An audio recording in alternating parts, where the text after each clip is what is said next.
10 years of loyalty, late nights, and dreams all shattered in one cruel moment.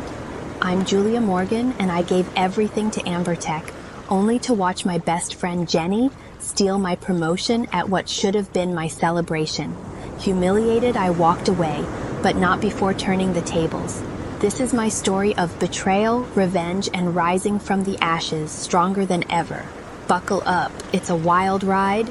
I still remember the way the room smelled that night, champagne and perfume, a cloying mix that clung to the back of my throat as I stood there, glass in hand, forcing a smile that felt like it might crack my face in two. It was supposed to be my night. After 10 years, 10 grueling, soul-crushing years of pouring my life into Amber Tech, I'd finally let myself believe the whispers. Julia Morgan, senior management material, the promotion was mine. I'd earned it with every late night, every sacrificed weekend, every time I dragged myself out of bed to fix someone else's mess. The celebration party was in full swing, lights dimmed just enough to make the corporate ballroom feel festive, and I was ready to step into the spotlight. Then Amber, my boss, took the stage. Her voice cut through the hum of chatter like a knife, sharp and deliberate. "Tonight, we're thrilled to announce our new Senior Manager of Operations," she said, her smile too wide, too polished. I straightened my shoulders, smoothing the black dress I had spent hours choosing. This was it, my moment. Jenny Carter? The name hit me like a punch to the gut. The room tilted, laughter and applause swelling around me as I stood frozen, my glass trembling in my hand. Jenny? Jenny Carter, the new hire I'd vouched for, the friend I'd brought into the company just 3 months ago. I'd spent weeks coaching her, introducing her to clients, showing her the ropes. Hell, I'd even stayed late to help her finish her first big presentation. And now she was stepping into my role. I looked across the room and saw her.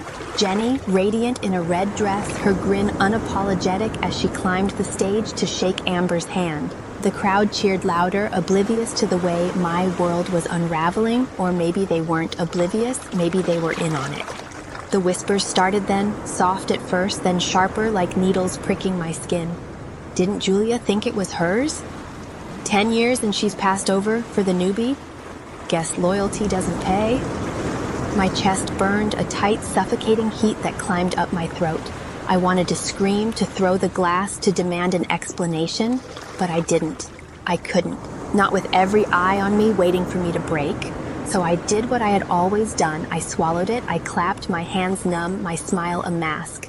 "Congratulations, Jenny," I said when she came over, her eyes glinting with something I couldn't quite name.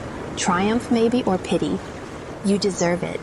She hugged me, her perfume overwhelming, and whispered, "Thanks for everything, Jules. I couldn't have done it without you." Her voice was sweet, but there was an edge to it, a blade wrapped in silk. I pulled back, nodded, and excused myself, murmuring something about needing air. The laughter followed me out of the room, a chorus of mockery I couldn't shake.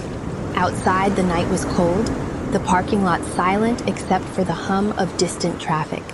I leaned against my car, the metal icy against my palms, and let the tears come just for a moment. 10 years. A decade of loyalty, of bending over backwards for Amber Tech, of believing that hard work would get me somewhere. And for what? To be humiliated in front of everyone I'd spent my career trying to impress? To watch Jenny, my friend, steal the dream I'd built brick by brick? I drove home in a daze, the city lights blurring through the windshield. By the time I got to my apartment, the tears were gone, replaced by something harder, something molten. I wasn't done, not yet. Jenny could have the promotion, Amber could have her precious new star, but me, I was finished playing their game. The next morning, I sat at my kitchen table, coffee cooling in front of me, and typed my resignation letter. It was short, professional, devoid of the rage simmering under my skin. I didn't owe them an explanation, not after that, but I wasn't leaving empty-handed. For months, I'd been courted by Nexus Solutions, Amber Tech's biggest rival. They'd offered me a director-level role. Better pay, more responsibility, a team that actually valued what I brought to the table. I'd hesitated, loyal to a fault, not anymore. I emailed my acceptance to Nexus, then hit send on my resignation. Amber's response came within an hour. A frantic call, her voice tight with something I'd never heard before, panic. "Julia, what's this about? Let's talk, we can work this out." I let her ramble, her words a desperate scramble to undo what she'd done. Jenny's great, but you're the backbone here. You know that. Funny, I said, my voice steady. You didn't seem to think so last night. I hung up before she could reply. By noon, the rumors were already spreading. My clients were calling Amber Tech, asking why I'd left. A few hinted they might follow me. Jenny, meanwhile, was drowning. I heard through the grapevine she'd botched a meeting that morning, stumbling over numbers I'd taught her myself. Without me there to hold her hand, she was flailing, and Amber was starting to see the cracks. Across town, I walked into Nexus Solutions, my head high. My new office had a view, a real one, not the sliver of skyline I'd stared at for years. My team greeted me with smiles, not whispers. We've heard great things, my new boss, Mark, said, shaking my hand. We're lucky to have you. For the first time in a long time, I believed it. The first week at Nexus Solutions felt like stepping into a different world. Gone were the fluorescent-lit cubicles and the constant hum of stress that had defined Amber Tech. My new office was all glass and light, with a team that didn't just nod at my ideas. They ran with them. Mark, my new boss, wasn't one for micromanaging. He handed me the reins to a major project on day one, a client pitch that could land Nexus a multi-million-dollar contract with a tech giant. You've got this, Julia, he said, his confidence in me almost unsettling after years of being second-guessed. I didn't waste time proving him right. Meanwhile, Amber Tech was starting to feel my absence like a slow bleed. I didn't have to dig for details. People talk, and the industry's smaller than you'd think. By Wednesday, I got a call from Sarah, an old colleague who'd always been more friend than coworker. It's a mess over here, she said, her voice low, like she was afraid someone might overhear. Jenny's in over her head. She lost the Grayson account yesterday, couldn't answer basic questions. Amber's freaking out. I leaned back in my chair, staring out at the city skyline. The Grayson account. I'd nurtured that relationship for years, smoothing over every hiccup, knowing their quirks inside out. Jenny wouldn't have had a clue where to start. What's Amber doing about it? I asked, keeping my tone neutral. She's scrambling, blaming everyone but herself. But Julia, clients are asking about you. Word's out, you're at Nexus. Grayson's VP even called this morning, fishing for info. A smile tugged at my lips. I hadn't planned to poach clients, not yet, but if they came to me, I wasn't going to turn them away. Thanks for the heads up, Sarah, I said. Keep me posted. By Friday, the cracks at Amber Tech were widening. Jenny had fumbled another meeting, this time with a key supplier, and rumors were swirling that Amber had started calling her the experiment gone wrong behind closed doors. I almost felt bad for Jenny, almost. But then I'd remember her smug grin at the party, the way she'd hugged me like she hadn't just plunged a knife into my back. No, she'd wanted the spotlight. Now she could choke on it. At Nexus, I was already making waves. The pitch I'd been working on, a sleek, data-driven proposal tailored to the tech giant's needs, landed us a meeting with their execs. Mark clapped me on the shoulder after I presented our strategy to the team. You're a natural, he said. They're going to eat this up. I nodded, but inside I was buzzing. This wasn't just a win, it was proof I'd been right to walk away. Then came the email. Sunday night, my phone pinged as I sat on my couch, glass of wine in hand. It was Amber. Subject, we need to talk. I stared at it for a minute, debating whether to delete it unread. Curiosity won out. Julia, it began, I owe you an apology. Last week was a mistake, a big one. Jenny's not cutting it and we're feeling the fallout. You were the heart of this place and I didn't see it until now. Come back, senior manager is yours plus a 20% raise and a bonus. Name your terms, let's fix this. I set the phone down, my pulse quickening. Part of me wanted to laugh. Amber groveling after all that? But another part, the part that had spent a decade bleeding for her company, felt a flicker of something else. Vindication maybe, or temptation? I didn't respond, not yet. Monday morning, I walked into Nexus with a clearer head. Amber's offer was a lifeline for her, not me. I'd already moved on, literally and figuratively, but the email lit a spark. If Amber was this desperate, how far could I push her? How much could I take back? That afternoon, I got a call from Grayson's VP, Tom. "Julia," he said, his voice warm but direct. "We heard you're at Nexus. Look, Amber Tech's dropping the ball. We're not happy. What's it like over there?" I smiled, leaning into the conversation. "It's a fresh start, Tom. A place that values what I bring. We're working on something big. Could be a good fit for you." I kept it vague, planting the seed. He didn't commit, but I could hear the wheels turning. By the end of the call, he promised to set up a meeting. Amber Tech was crumbling faster than I had expected. Sarah texted me that night. "Jenny walked out of a meeting crying. Amber's losing it." 2 more clients pulled out. I didn't reply, but I couldn't stop the rush of satisfaction. Jenny had wanted my life, now she was living the nightmare I'd left behind. At Nexus, my star was rising. The tech giant loved our pitch, and Mark started talking about a promotion. Director of Strategy, a title Amber Tech couldn't have dreamed of offering. I was thriving, finally free of the weight I'd carried for years. But Amber's email lingered in my mind, a loose thread I couldn't quite let go. Then, late Tuesday, my phone rang, unknown number. I answered, expecting a client. Instead, it was Jenny. "Julia?" Her voice was shaky, a far cry from the confidence she'd flaunted at the party. I need to talk to you. I messed up. Everything's falling apart, and I didn't mean for it to go like this." I stayed silent, letting her squirm. Finally, I said, "What do you want, Jenny?" "I'm sorry," she blurted. "I didn't think. I just wanted to prove myself. Amber pushed me into it, said you'd be fine, but I can't do this. I'm quitting.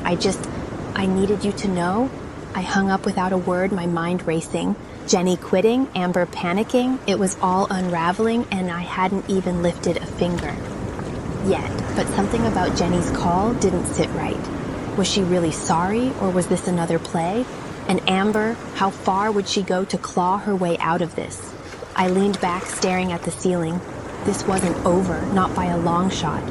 Jenny's call haunted me all night, her trembling voice, the way she'd rushed through her apology. It didn't add up. I'd known her long enough to recognize when she was hiding something. Back when we were friends, before the betrayal, I'd seen her charm her way out of trouble, always with that same shaky tone when she was caught. Was this guilt, or was it a performance? I couldn't shake the feeling that Amber was behind it, pulling strings to reel me back in. By morning, I decided I wasn't waiting to find out. At Nexus, I threw myself into work.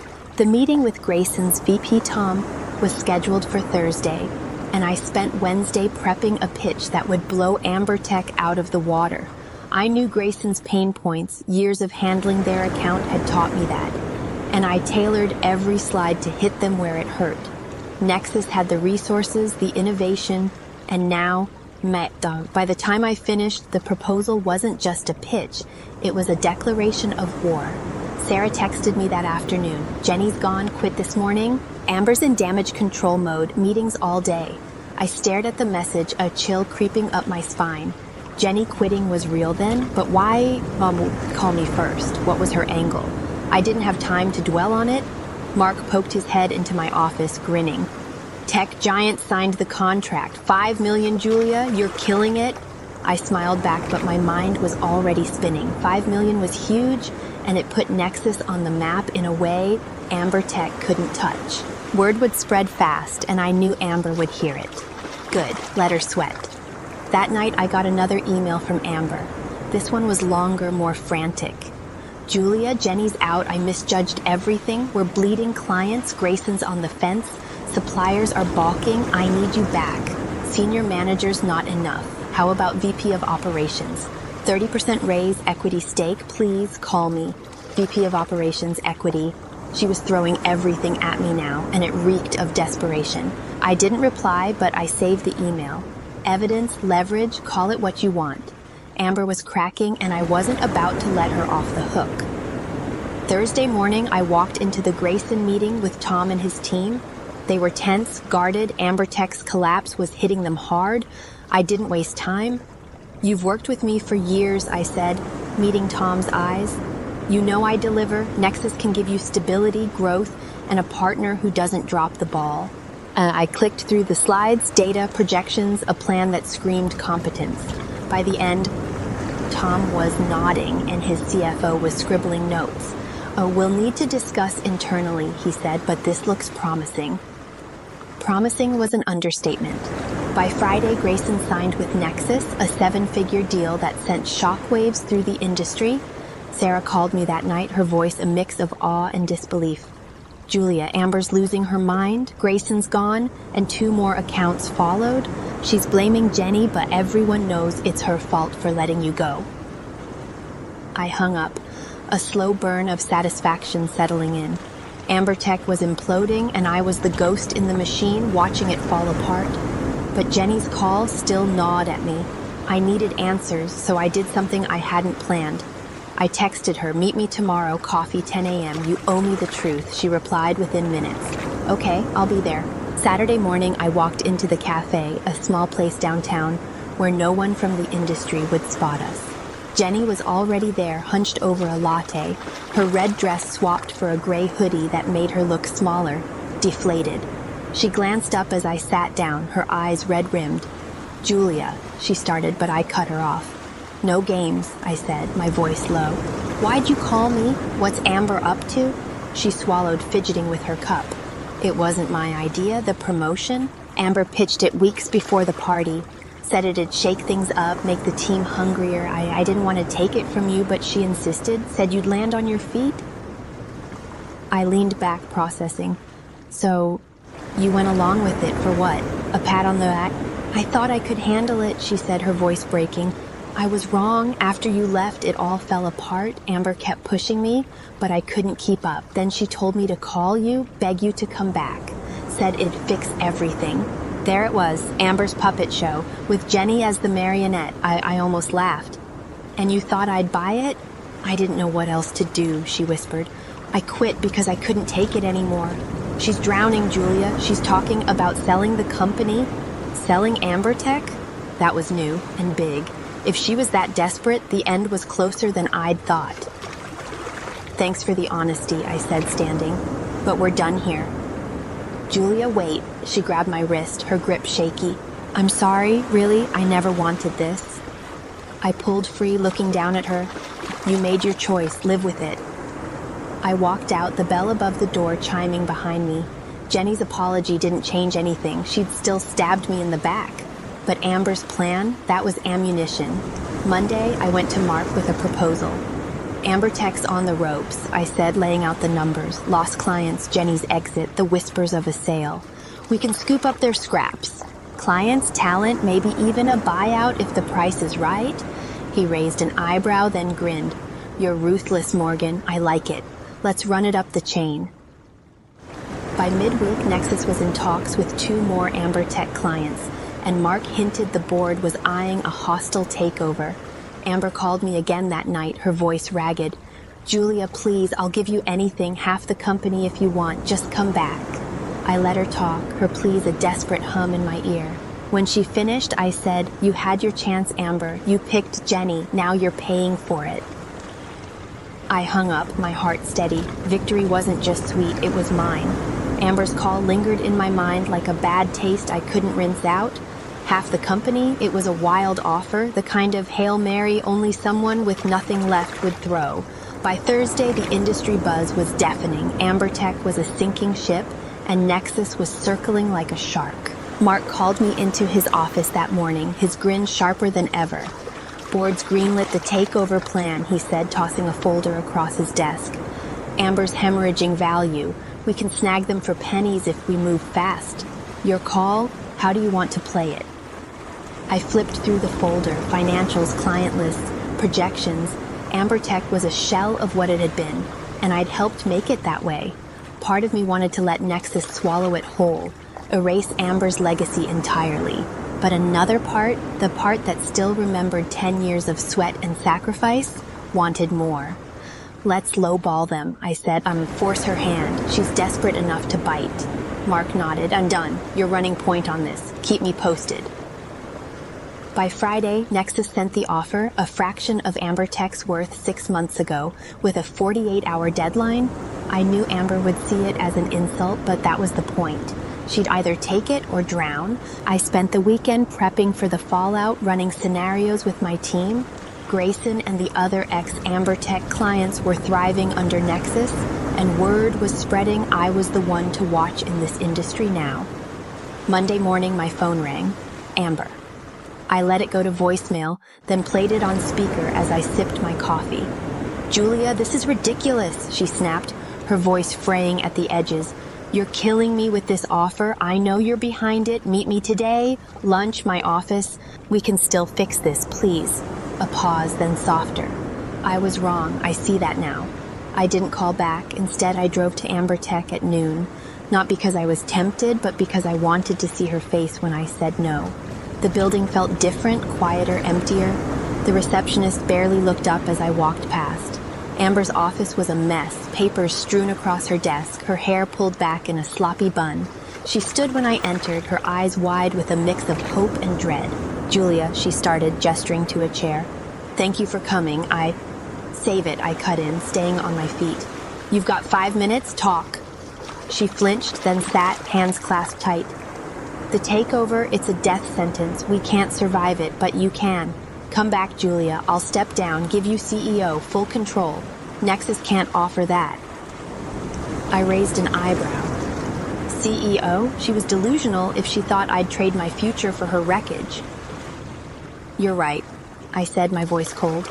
"Nexus can't offer me a failing company. They're giving me a thriving one.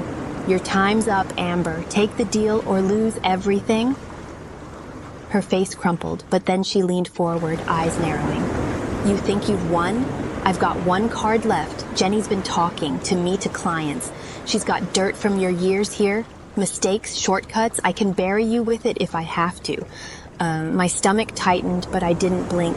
"Jenny? That was her play?" "Go ahead," I said, stepping closer. "Dig up whatever you want. I've got nothing to hide that Nexus doesn't already know. You, though, you're the one who pushed her into a role she couldn't handle. That's on you." Amber's bravado faltered, her hands shaking. "Julia, please?" "No," I said, turning for the door. "You made your choice at that party. Live with it." I walked out, her silence ringing in my ears. Tuesday, the deadline passed. Amber didn't sign. By Wednesday, Amber Tech's stock tanked and Nexus swooped in, buying out the remains at an even lower price. Mark called it a steal. I called it justice. Sarah texted me that night. "Amber's out, resigned today, company's done." I should have felt triumphant, but Jenny's name stuck with me. Was Amber bluffing, or did Jenny really have something? I tracked her down through a mutual contact. She'd moved to a small startup across town. Thursday night, I showed up at her new office unannounced. She was alone, hunched over a laptop, and jumped when I walked in. "Julia," she stammered, pushing her chair back. What are you?" "Amber said you've got dirt on me," I said, crossing my arms. "True?" She paled, then shook her head. "No, I mean, she asked me to find something, anything. I didn't. There's nothing, Julia, I swear." I studied her, the fear in her eyes. She was telling the truth. Amber's last card had been a bluff, and Jenny was just a pawn again. "Good," I said. "Stay out of my way from now on." I left without another word. Friday, Nexus threw a party, celebrating the takeover, the new contracts, me. Mark toasted me as the architect of our rise, and the room cheered. I smiled, glass raised, but my mind drifted back to that night at Amber Tech. The humiliation, the betrayal. I'd turned it all around, not just surviving, but thriving. Amber was gone, Jenny was irrelevant, and I was untouchable. A week later, Amber emailed one last time. No pleas, no threats, just a single line. "You were the gem I didn't value. I'm sorry." I deleted it, then walked into my new corner office at Nexus, the city sprawling below me. Victory wasn't just mine, it was complete. 3 months had passed since Amber Tech's collapse, and the dust had finally settled. Nexus Solutions wasn't just thriving, it was dominating. The takeover had catapulted us into the industry's top tier, and my name was on everyone's lips. Director of Strategy had become my official title after the party, but Mark was already dropping hints about the C-suite. "You've got a future here, Julia," he'd said last week, his tone casual, but his eyes serious. "Bigger than you think." I didn't push for details, not yet.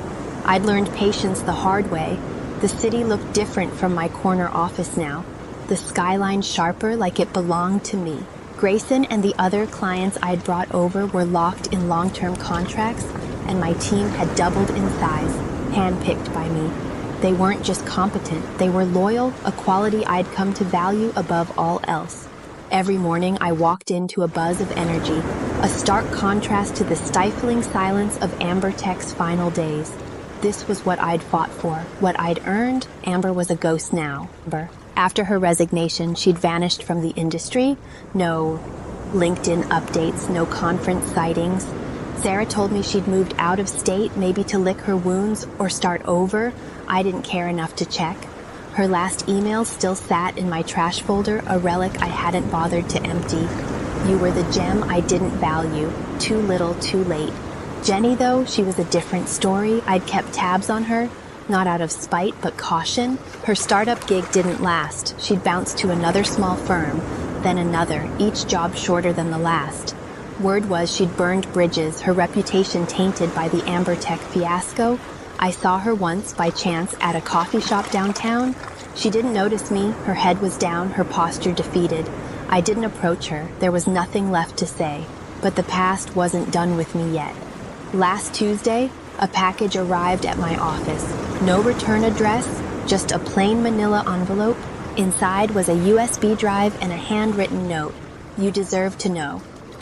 Jay. My pulse quickened. Jenny? I plugged the drive into a spare laptop, cautious but curious. It held audio files, dozens of them, dated from months before the party. Amber's voice filled the room as I hit play. Jenny's the perfect pick, she said in one, her tone clipped, confident. Fresh face hungry, Julia's too comfortable, stagnant. This'll light a fire under everyone. Another file, weeks later, she's taking it better than I thought. Loyal to a fault, she'll stay. Laughter followed, cold and calculated. The last recording was from the day after I'd left. She's gone, we're screwed, Jenny's useless, get her to call her back, play the guilt card. I sat back, the pieces clicking into place. Amber hadn't just betrayed me, she'd planned it down to the last detail. Jenny wasn't the mastermind, she was the bait dangled to keep me in line. And when I'd walked away, Amber had scrambled to use her again. Jenny must have recorded it all, maybe as insurance, maybe out of guilt. Why send it now? Redemption? A warning? I didn't know and I didn't care. I copied the files to a secure drive and shredded the note. If Amber ever resurfaced, I'd be ready. Friday night, I stood on my balcony, wine in hand, the city lights glittering below. Nexus was throwing another celebration next week, my 1-year anniversary with them, though it felt like a lifetime. Mark had hinted at a big announcement, and rumors swirled about a board seat. I'd come a long way from that party, from the woman who'd forced a smile through humiliation.